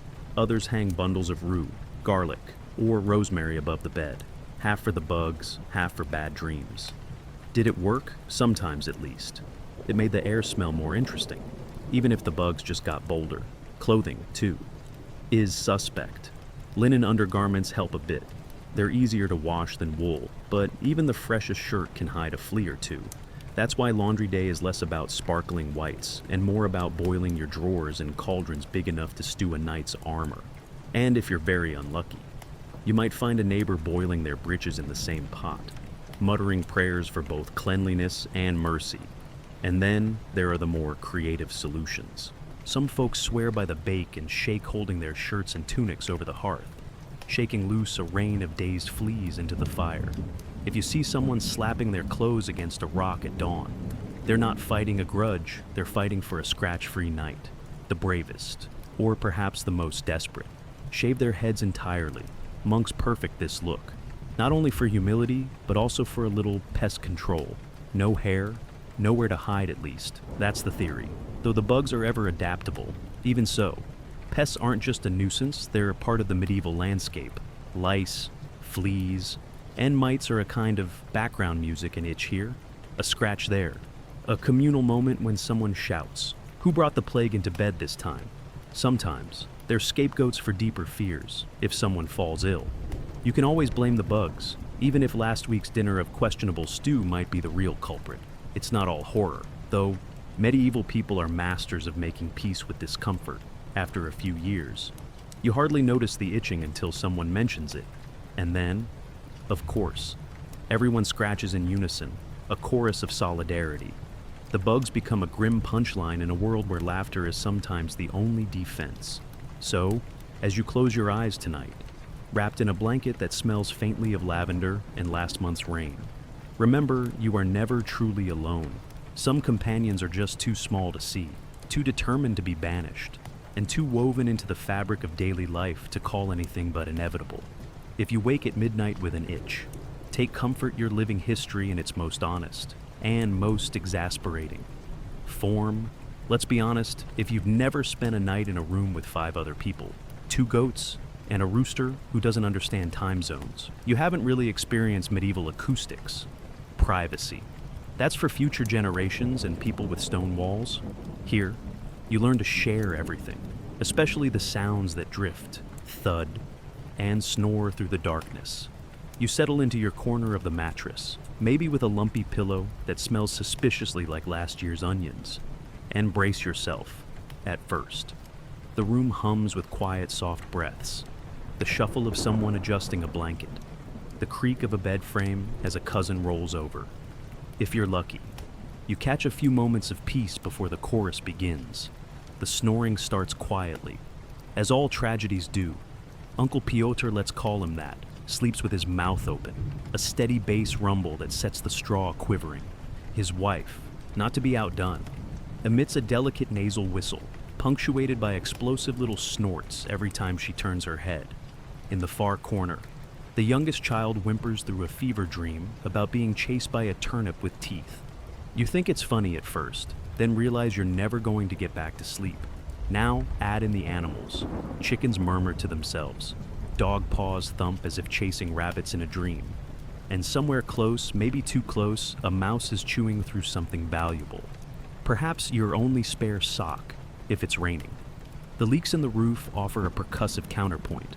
While the wind howls in the chimney like a banshee who failed out of music school, who needs lullabies when you have all this? But let's not forget the most unpredictable element: human conversation. Medieval nights are longer than you think, and if sleep won't come, people talk. Sometimes it's a whispered prayer, a confession of a sin too silly to mention.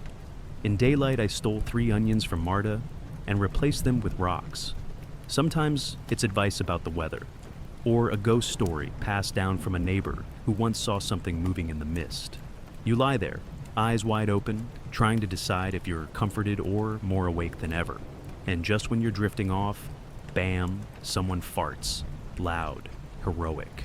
A statement of existence. Laughter erupts. Someone shushes, then laughs too. The sound echoes in the rafters. In a world without Netflix, this is high entertainment. If you imagine medieval people as dour, silent, and stoic, you're missing the real show. They embrace the absurdity of their nights. They poked fun at each other's snores, made up contests to see who could mimic the rooster's crow, and invented 1,000 silly remedies for noise-induced insomnia. There's a reason lullabies exist: to drown out the chaos, not to invite peace. But noise isn't always just an accident. Sometimes it's a weapon. If you're angry with your neighbor or your cousin, you might cough a little louder than necessary, or mutter prayers pointedly, just to make a point. Children are notorious for kicking each other under the covers, pretending it's an accident. Even the church bells, rung to mark the hours, can seem like they're in on the joke, especially when they clang at dawn, and you've only just managed to doze off. What about the noble classes? Did they fare any better? Not really, even in grand manors, with thick walls and heavy doors, the sound of servants shuffling through the halls, guards whispering gossip outside, or the resident court jester. Yes, that was a job attempting to rehearse his act in the pantry would punctuate the silence. The difference is, the wealthy had slightly better mattresses and the option to yell at someone else to fix things, which, you'll find, rarely works on snoring. Some tried to solve the problem with medieval earplugs, tufts of wool jammed into the ears, or heads wrapped in scarves. Occasionally, someone built a sound screen with a hanging blanket or tapestry, a bit like sleeping behind a stage curtain. Did it help? Maybe. Or maybe it just muffled the next round of giggling when the inevitable happened. Someone rolled over, knocked over a candlestick, and set the whole arrangement askew. The ambient soundtrack of medieval nights shaped everything from lullabies sung to restless babies, often in a room where half the listeners are already adults, to superstitions about what it meant to hear certain sounds at midnight. A crow cawing after dark omen, two people snoring in sync. Must be true love, or maybe a sign you need to move to another village. And yet, amidst the absurdity, there's a strange comfort in knowing you're never truly alone. Every creak and groan and badly timed joke reminds you that life is communal, messy, and, above all, stubbornly noisy. If you've ever had a roommate who snored, congratulations. You're keeping a tradition alive older than half the castles in Europe. So, as you lie awake, surrounded by the night's orchestra, you start to let go of the frustration. Maybe you even smile, because tomorrow, you'll tease Uncle Piotr about his earthquake snore, invent a new story about the ghost in the rafters, or challenge your siblings to a snoring contest. Medieval life isn't about fighting the noise. It's about turning it into something to share. And in that noisy, crowded darkness, you finally drift, if not into perfect peace, then at least into acceptance, a gentle hush rising between each snore and sigh. You're still awake, of course. Who isn't? When the fire's dying low, and the only thing between you and a midnight visit from something unspeakable is a prayer, a wooden latch, and an imagination fed by years of village gossip. Welcome to the hour between times when night is deepest. The moon is a sly silver grin outside the shutters, and your mind turns every creak of timber into something you might need to confess come morning. The medieval world after sunset is a place transformed, and you, lucky traveler, get to experience it in all its shivery, shadow-soaked glory. Your candle stub flickers on the edge of the wash basin, casting a jittery ring of yellow light that almost keeps the gloom at bay. The air feels cooler now, damp with the memory of a day's rain, tinged with peat smoke and the faint, not entirely inviting tang of mold from the rushes underfoot. Every sound seems amplified: the scuttle of a beetle, the shift of your own feet under the blanket, the distant mournful call of an owl who apparently has no respect for your nerves.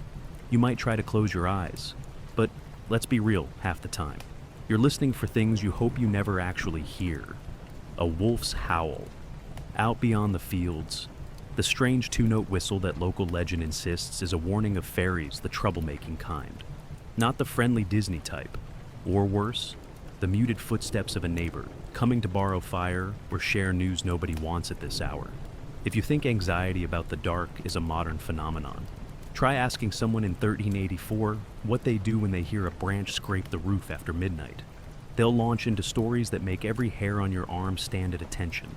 Stories about spectral monks wandering abbey ruins, or the infamous black dog that haunts crossroads and occasionally sits on your chest while you try to breathe.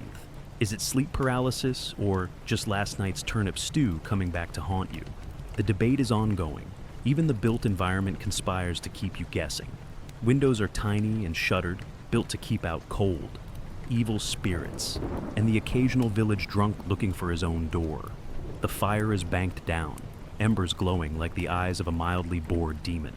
You tell yourself you're safe, surrounded by family, but deep down, you know the dark has a logic all its own. Medieval households take this seriously, charms above the door. saints' medals under pillows, a sprig of rowan, or a bit of blessed wax somewhere handy, just in case the supernatural drops by uninvited. And yet, for all the superstitions, there's also a strange beauty in these moonlit hours. Listen closely, and you'll hear the house settling, the beams creaking in response to the cold. The old dog sighs at your feet. Outside, a fox barks shrill and sudden, making you jump. But it's only nature, indifferent to your nightmares. Maybe you turn over, pull the blanket higher, and try to think good thoughts. In some places, people mark the time with prayers matins for the pious, whispered verses for the merely anxious. Others trust in routines counting the church bells, reciting the genealogy of everyone you know, it passes the time, or tracing circles on the rough plaster wall, as if you're drawing your own little circle of protection. But let's not sugarcoat it. Darkness in the Middle Ages isn't just absence of light. It's the stage for everything unseen and unresolved. You wonder if tomorrow's weather will be as foul as the last, if your neighbor's cow will ever stop bellowing, or if the rats in the pantry are finally planning an uprising. Somewhere in the house, someone stirs, maybe a child waking from a nightmare, or your cousin, convinced that midnight is the right hour to rearrange the kindling. If you're very lucky, you might catch the scent of someone brewing a secret cup of spiced wine. It helps with the nerves, they say. It also helps with insomnia. It's in these moments, with the night pressing in and the world reduced to shapes and shivers, that medieval folks invented some of their best stories. You imagine the devil himself, bored and plotting, sneaking into dreams. You picture saints on glowing horses, riding to defend the righteous. You tell yourself, half laughing, that all this anxiety is just your brain entertaining itself because, honestly, what else is there to do at midnight besides worry about things you can't see and can't control? Sometimes, though, the moon is your friend on cloudless nights. Silver pours through the shutters and paints everything with a pale, unearthly beauty. You see your own hand, white against the blanket. The outlines of your shoes, hastily discarded, look like something left behind by giants.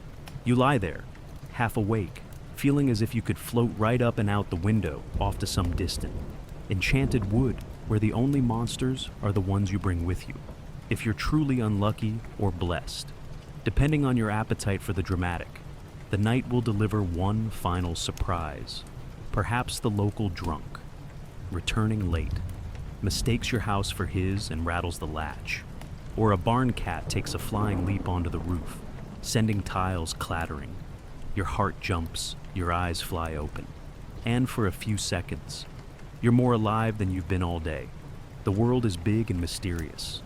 And for one breathless instant, you remember just how small and how brave you really are. And then, as quickly as it came, the commotion fades. The moon drifts behind a cloud, the noises subside, and you find yourself once again in that delicate balance between fear and fascination. Tomorrow will come, as it always does. But for now, you are adrift in the deep waters of medieval night, surrounded by legends, wrapped in shadows, and listening to the old house breathe. Just breathe with it. Here's a little secret about the medieval world as soon as the sun goes down. Everyone suddenly becomes an expert on what keeps the monsters away. And the monsters aren't just the kind with horns and glowing red eyes. Sometimes they're bad dreams, or sickness, or the neighbor's weird uncle who claims he can turn into a hare during a thunderstorm. Is he joking? Nobody's quite sure. Best keep an eye on him, just in case. You're lying on your straw mattress, contemplating the creaks and groans of the timber above. Outside, the wind picks up, shaking the shutters with the enthusiasm of a peasant demanding a tax reduction. You clutch your blanket, which, by the way, is stuffed with feathers. Not because anyone in your family is rich, but because some ancestor believed bird down would confuse witches who tried to count them. Apparently. Evil spirits are terrible at math. Let's talk about nightmares, because in the Middle Ages, bad dreams aren't just a matter of last night's questionable cabbage soup. Dreams are important. They're omens, prophecies, warnings. You've got monks copying ancient texts about dream interpretation, wise women brewing up sleep potions with poppy and honey, and your great aunt who swears by hanging garlic over the bed. Yes, it smells terrible. But so does most of the countryside. At least the vampires are at bay. You feel the weight of superstition pressing in, heavier than the quilt at your feet. There's holy water on the shelf, a worn prayer to Saint Dymphna tucked under your pillow, and a smudge of ash on the lintel just in case.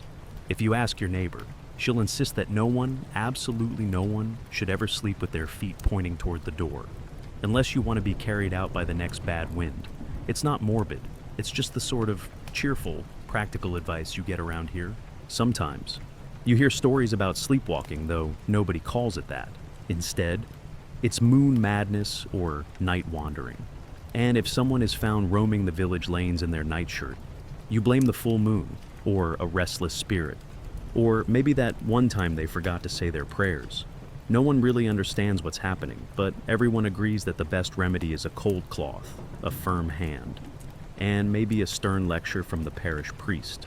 Whether that helps, or just makes people better at sneaking back to bed, is anyone's guess. And the remedies. Oh, the remedies. If you struggle to drift off, there's always a mug of hot posset milk, ale, and spices. Because why settle for just one weird flavor or a sachet of dried lavender tucked into your sleeve? The apothecary in town offers a truly suspicious powder advertised as the sleep of angels. But rumor has it, one pinch too many and you'll be seeing angels before sunrise. Most people stick with what they know: a sturdy prayer, a well-stirred herbal tea, or a story told by candlelight, designed to distract you from whatever is banging around in the chimney. Let's not forget those with restless legs, though nobody calls it that. Either grandmothers say it's because you forgot to wash your feet before bed, or maybe you angered a household sprite by moving the firewood out of order.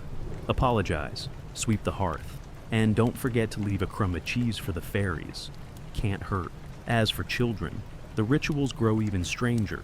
Every baby gets a charm bracelet Rowan for luck, silver for purity, and a random nail, just in case. Nobody remembers what the nail is for, but tradition says you'll regret not having one when the goblins come. Lullabies are as much for warding off evil as they are for soothing little ones to sleep. The words often sound sweet, but listen closer and you'll find lines about keeping wolves at bay and spirits out in the cold. If that doesn't send a child straight to dreamland, nothing will. Now and then, someone tries to get scientific. Maybe a wandering scholar arrives, fresh from some distant university, full of ideas about humors and bodily balance. He'll recommend a warm bath, less bread before bed, and keeping your feet elevated to help the black bile settle. You nod politely, but once he's gone, you throw salt over your shoulder just to be sure. Even the clergy have their own rituals, late-night prayers, bells rung to keep devils away, and midnight vigils meant to remind everyone that the real world is just a thin wall away from the supernatural. There's comfort in these routines, even if no one can quite agree on which works best. Besides, as everyone knows, if you do everything right and still have a bad night, you can always blame the moon, or the cat, or the neighbor's suspicious uncle, who seems to be avoiding church again. So here you lie, sandwiched between belief and disbelief, rituals and remedies, surrounded by the faint perfume of lavender and the sharper scent of garlic. The wind eases, the night grows still, and for a brief, precious moment, you forget about monsters, dreams, and the mysteries of the dark. The world is quiet, the house is safe, and somewhere, a rooster is practicing for his big solo at dawn, a breath, a hush, and the promise of morning. Let's suppose, just for a moment, you're not in a stone manor or a bustling city. Let's pretend you're tucked in a wattle and daub cottage somewhere in the heart of the medieval countryside. And tonight, the world outside is thick with the hush of January. The air tastes like wood smoke and iron, the kind of cold that sneaks under the door and makes your teeth ache. Here's something your modern calendar probably didn't tell you in the Middle Ages. How you dream depends almost entirely on what the sky is doing, what your animals are up to, and whether your neighbor's daughter is sleep complaining about the same thing you are, winter. Winter is when nights seem to stretch on forever, a long blue-black ribbon between sunset and rooster.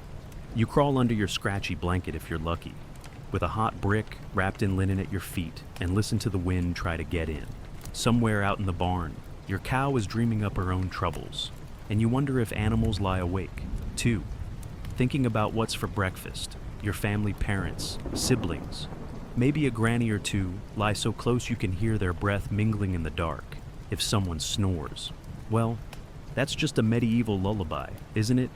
If you wake up at midnight, which you will, the cold nose of night pokes at you, and you know it's still hours till dawn. Good luck finding your shoes. Now here's where it gets interesting. Most folks in these chilly months practice that old segmented night habit. Not because it's fashionable, but because nature doesn't give you much choice. You doze off after a long evening of stew and stories, then pop awake after a few hours, blinking at the darkness. Maybe you slip out to check on the fire, pray by the embers, or tell a story to the cousin who also can't find their sleep. The house is full of tiny noises, timbers creak, the wind hums, and somewhere, a mouse is having the time of its life in the grain bin. This middle of the night break isn't an accident. It's woven into the pattern of rural life, like the plowing and the planting. You talk quietly, mend a shirt, or, if you're feeling brave, step outside to stare at the constellations and wonder what St. Bridget would make of all this frost. Come summer, everything flips upside down. The days stretch so long that sometimes it hardly feels worth lying down at all. By the time you finish supper and said your prayers, the sun is barely tucking itself below the trees. Houses get stuffy. Sweat makes your linen shirt stick to your skin, and every bug in Christendom decides your ear is a landing strip. You toss, you turn, you curse the sheep for snoring louder than your uncle. The only relief is a cracked window, or, for the bold, a nap outside, where you might catch a hint of breeze or, if the weather's right, the perfume of wild thyme crushed underfoot. Not that everyone's lying down at the same hour. Mind you, summer is when the night shift really shines, bakers firing ovens before dawn, shepherds listening for wolves, and wandering minstrels sneaking a tune or two in the moonlight because they can't stand the heat indoors. In the city, apprentices might linger in the tavern till midnight, then stumble home, arguing about whether it's really worth getting up again in 3 hours for market. There's always someone awake, someone asleep, someone in between, rubbing their eyes and wishing for just one more wink. And let's not forget the rhythms of feast and fast. On major saints' days, the whole village might stay up until cockcrow, feasting, dancing, and then collapsing into bed only to be awakened by the clang of the church bell announcing matins.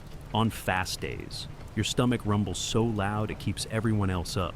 It's a patchwork quilt of rituals, some solemn, some rowdy, all of them guaranteed to scramble your body clock.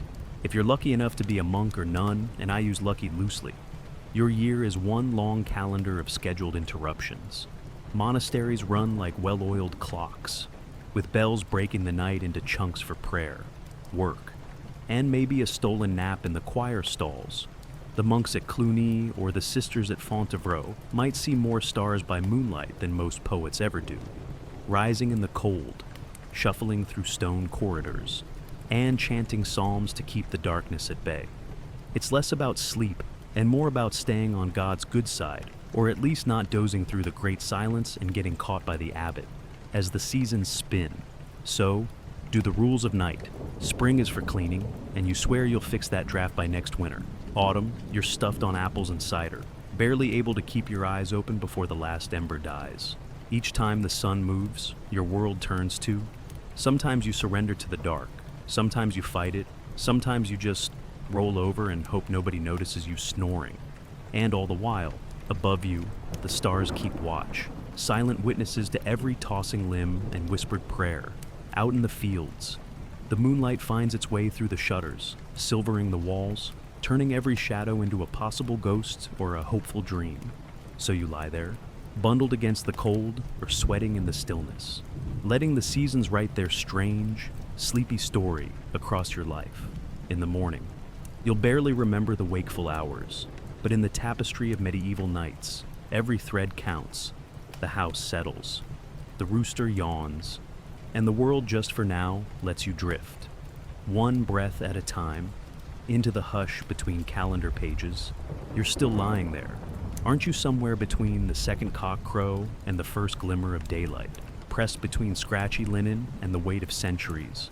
This is the hour when your mind, fed on boiled cabbage and tales of saints and sinners, finally shakes loose from chores and kin and wanders wherever it pleases. If you think medieval folks simply conked out and woke up without a care, think again. This is the age of the vivid, the weird, and the downright alarming dreamscape. Close your eyes not too tight.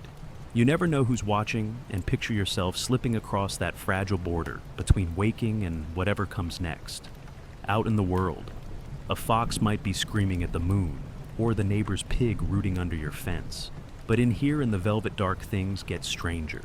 You're drifting through castles you've never seen, feasting on apples the size of melons, or falling endlessly through clouds while angels giggle and devils take notes. Maybe you see your grandmother, alive again and cross as ever, telling you to fix your posture. Maybe you're at the village fair, only it's underwater and everyone's a fish, including your least favorite priest. Medieval dreams, like their days, are anything but boring. Of course, you'd never keep these visions to yourself. The next morning, over stale bread and sour ale, the house erupts with interpretations.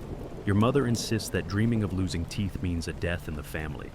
Your brother claims seeing a black dog is bad luck, unless the dog speaks Latin, in which case you're probably doomed and blessed at the same time.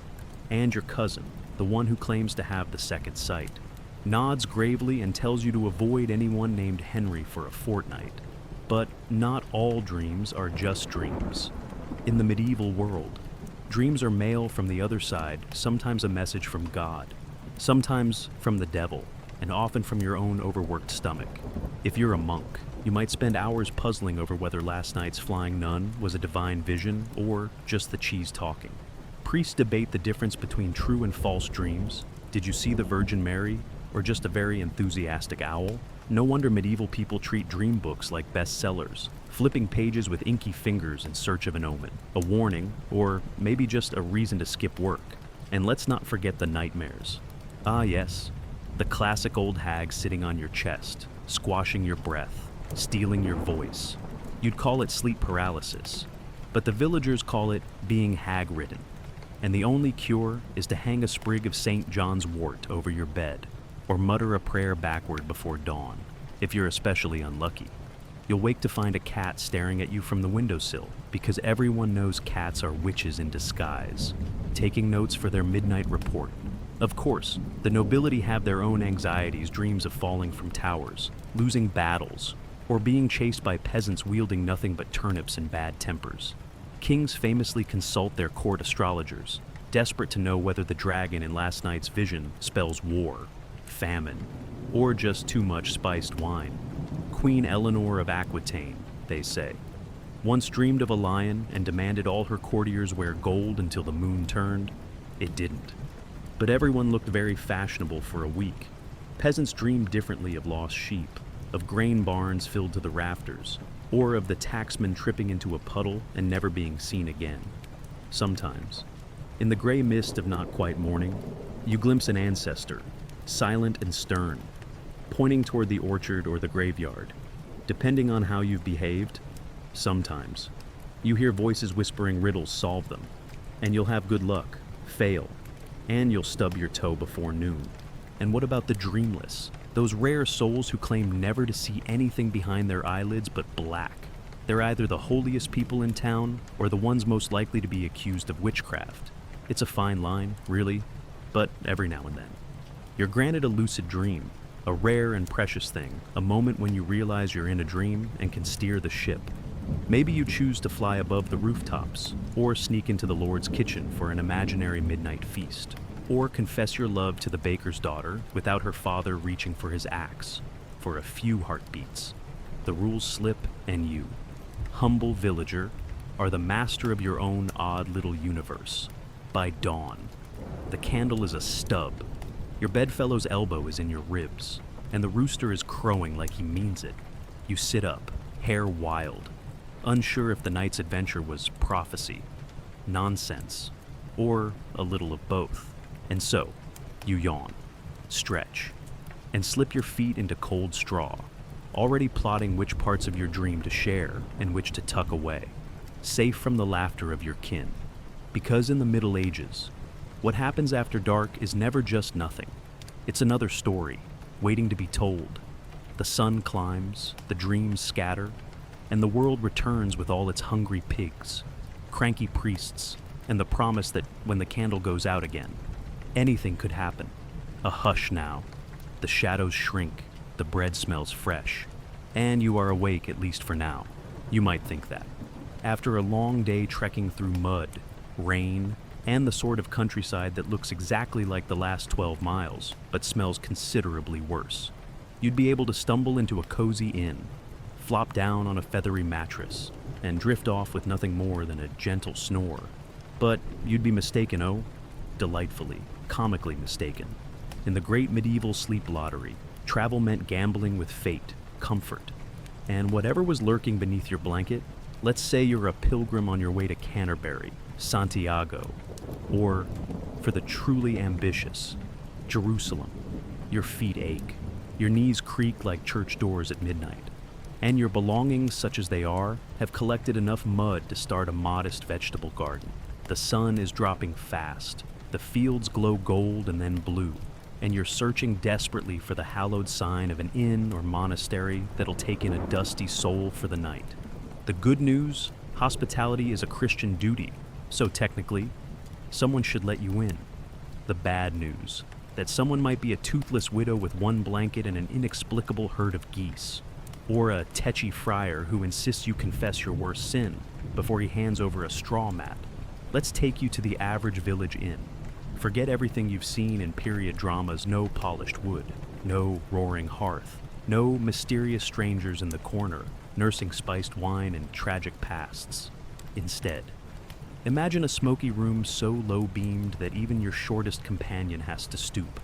Benches line the walls. The air is thick with the perfume of wet wool, cabbage soup, and at least one person who's forgotten the medieval concept of bathing, and that's saying something. Beds are rare, privacy is a myth, and the idea of personal space is just Latin for the spot the landlord hasn't rented out yet. You hand over a coin or a promise and are shown to your bed if you're lucky. A narrow cot of creaky wood and lumpy straw. If not, a section of floor next to the dog, the stable boy, and two French merchants who argue in their sleep. The pillow, a sack of barley, or your own boots. The blanket, shared. The snoring, symphonic. And as for bed bugs, let's just say you're about to get very well acquainted. Some travelers keep onions in their pockets or garlic under their chin to ward off pests and evil spirits.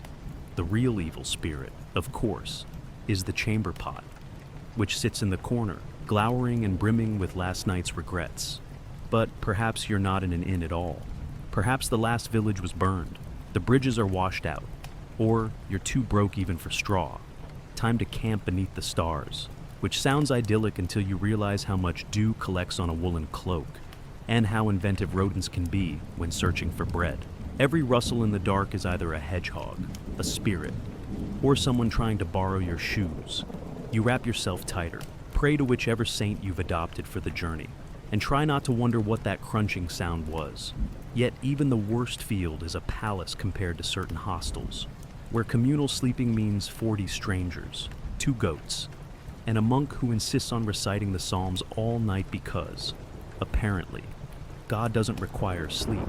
So, why should anyone else?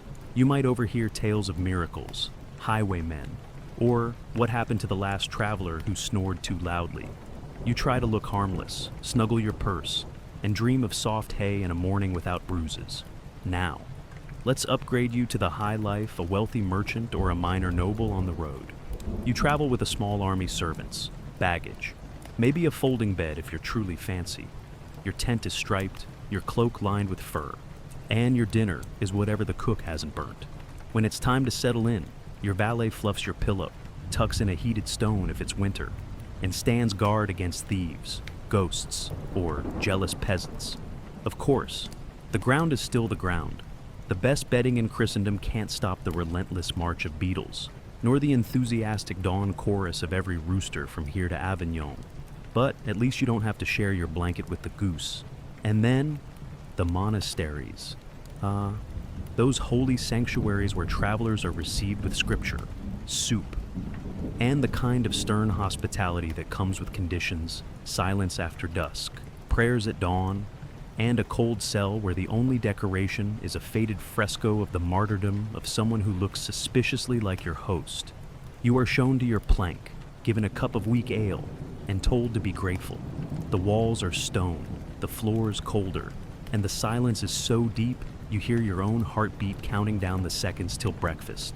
If you snore, the brother in the next cell may nudge you with a foot and a muttered curse, well, technically a prayer, but you know the difference. Strangest of all, perhaps, is the way people simply accept this as part of the journey. They make jokes about fleas, swap tips on which villages serve the best turnip stew, and collect stories about the night the landlord's pig ate someone's shoes. Children are tucked under cloaks, couples argue softly in dialects you can barely follow, and somewhere in the corner, an old woman knits by the light of a guttering candle, her needles clicking like the slow drumbeat of midnight. So, you endure because the next day brings new roads, new weather, and maybe, just maybe, a better bed, or at least a drier patch of grass. You rise before the sun, limbs stiff and dreams already fading, ready to follow the next milestone, the next church bell, the next hopeful rumor of a soft bed and a warm meal. In the medieval world, a good night's rest is never promised, but the stories you gather along the way will fill 1,000 future evenings. The air is chill, the sky is pale, and you trudge onward still a little tired, but never alone. Here's where things get delightfully odd. You've had your fill of boiled turnip, the rushlight is flickering low, and at last, you tumble into bed, if not your own. Then at least one that hasn't sprouted mushrooms or unexpected neighbors tonight. The air is cool, the blanket's rough, and for once, the geese aren't plotting revolution under your window. You close your eyes, and here's the trick, fall into what every self-respecting medieval snoozer would recognize as first sleep. Yes, first sleep. Not just the sleep, but the beginning act in an ancient two-part performance. For centuries, people across Europe, peasants and priests, cobblers and kings treated the night not as a single uninterrupted slumber, but as a patchwork of dark and light, wakefulness and dreams. Woven together by instinct and habit, you slip into the first, heavy stretch of night like a stone into a river, deep, dream thick, and hard to wake from. It lasts for hours, often until midnight or a little after. But then, just as the fire dies down and the dog at the door stops chasing dream hares, your eyes open. The house is quieter than quiet. This is the watch, the midnight intermission, and everyone you know treats it as normal as breakfast. It's not insomnia, not some modern affliction, no. It's a built-in feature of medieval sleep, as familiar as that draft sneaking through the wattle. What do you do in the hour between, well, what don't you do in homes from Kent to Krakow? The waking hour is alive with low voices, muffled footsteps, the hiss of embers coaxed into life. Some folks use the time for prayer matins, the monks would say, reciting psalms by the wan candlelight, while their stomachs rumble and their minds drift somewhere between holiness and hunger. In country cottages, mothers nurse their babies, lovers whisper secrets, and anyone with a bladder is grateful for the darkness as they stumble toward the chamber pot.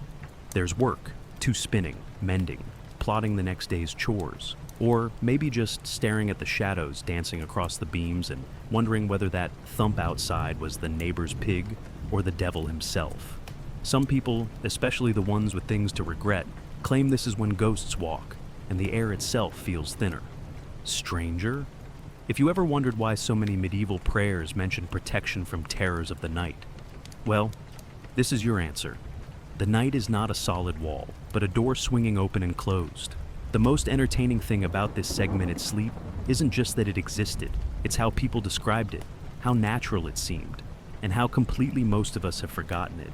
Medieval doctors, always eager to give advice, insisted that a 2-stage night was healthier for body and soul.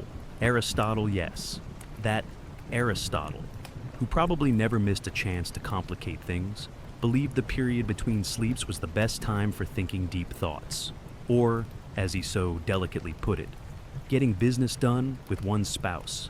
Apparently, Aristotle was a romantic at heart, at least on Tuesdays. But the most charming accounts come from everyday people. A farmer's diary might mention waking to check the animals, or tending to a sick child, a Parisian washerwoman, unable to shake off a dream, might slip outside and find half the street already awake, gossiping in whispers while pretending to fetch water. In some towns, bakers would fire their ovens during the watch, turning the city's alleys into a maze of warm, yeasty air, making every hungry soul's stomach grumble in the dark. Then, as naturally as dusk falls, sleep returns, the world softens again, the embers turn to ash, you curl up, muscles loose, thoughts gentler. Second sleep comes, lighter and flecked with the earliest promise of morning, less thunderous than the first, but no less welcome. It's in this stretch that people have their lightest dreams, their strange visions, their moments of visitation. The local priest might claim that second sleep is when saints send messages and sinners see omens. You, of course, just hope you won't wake with straw in your mouth and the neighbor's goose on your feet. By the time the sun fingers through the shutter cracks, the night's double feature is done. You yawn, stretch, and wonder if that hour awake was real or just another bit of dream. If you tell your neighbor you rose and prayed last night, he'll nod and tell you about the time he caught his wife rearranging the chickens by moonlight. It's all perfectly normal, or as normal as anything gets in a world where day and night, waking and sleeping, blend together like soup in a pot. It's only much later, with clocks and schedules and electric lights, that the idea of waking up at midnight comes to seem strange, even suspect. But tonight, here, in this creaking room, thick with the sense of hearth smoke and old straw, the hour between is yours, a gift, a pause, a secret held between the darkness and the dawn, the candle guttering low, the embers nearly gone, and your mind already softening, floating between first and second sleep. Listen, the world is quiet, but not silent, and that hush, that hour, belongs only to you.